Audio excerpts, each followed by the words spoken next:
สวัสดีนะวันนี้ข้าพเจ้าลงกระถาง40 บาทแกงปลาคำนะฮะวันนี้มาในงานเรียมน้อย100 ล้านนะฮะลืมนะฮะไอ้นี่บังทำไมวะ ออกดิกูทำข่าวอยู่นี่รู้ไหมโอ้วันนี้ข้าพเจ้านะข้าวอัน2877นะฮะอย่าลืมนะ กระตุ้นนอนที่ต้องมุม ไอ้พระกดติดตามแล้วกดไลค์กดแชร์สุดเกินนะฮะโอ้ยอย่าลืมนะสินใจบริการลงโซอีเซนเกนนะอย่าลืมใช้ปาร์ตี้กันนะ กดติดตามด้วยนะครับ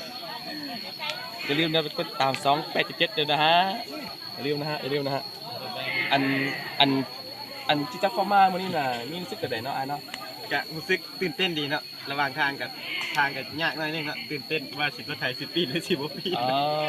แล้วมีความประทับใจในมางานวันนี้เป็นยังไงเนาะ กะวันนี้กับทีมงานกับเก่งหลายเนาะจัดเต็มโอ้สมใส่ วันนี้ไอเอาเต็นท์มาจากด่างเนาะ เอาเต้นมาดังเดียวเนาะเนื่องจากว่าอันทางมันยากเนาะแล้วการรถกะเข้าไปได้เนาะ โอ้ยหมดกันตีมตกมา นะ อันไอได้ตื่นมาบนเสาเนี่ย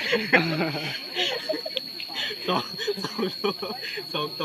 อ๋อตื่นระบบเด่นเนาะต้องสีแดงสีฟ้านะ ระบบออโต้สีฟ้า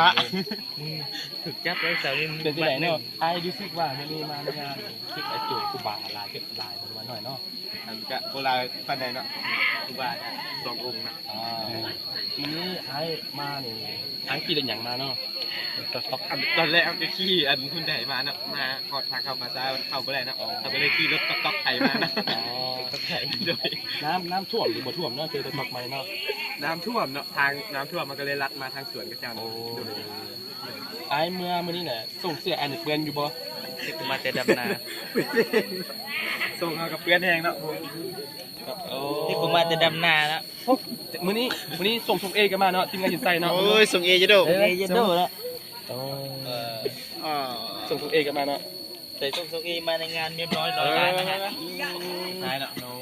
อย่าลืมได้เข้าไปติดตามช่องทำนะฮะด้วยนะฮะช่อง87นะฮะวันนี้ทำข่าวอะไรดังอกจุดใจกันฮะเนื่องจากผลกับบ่ตก เด็ดแต่บ่ออกเนาะโอ้ปักเข่าเจ้าก็พูดนี่สิว่าส่งเสื้อกับเจ้ากันพ่น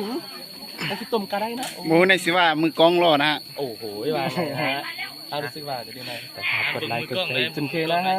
ถ้ามึงกล้องไหนมึงกล้องโหลเลย ไอสัตว์มันอยู่คุณบอก หายใจบ่ออกโทรมานะฮะ โอ้โห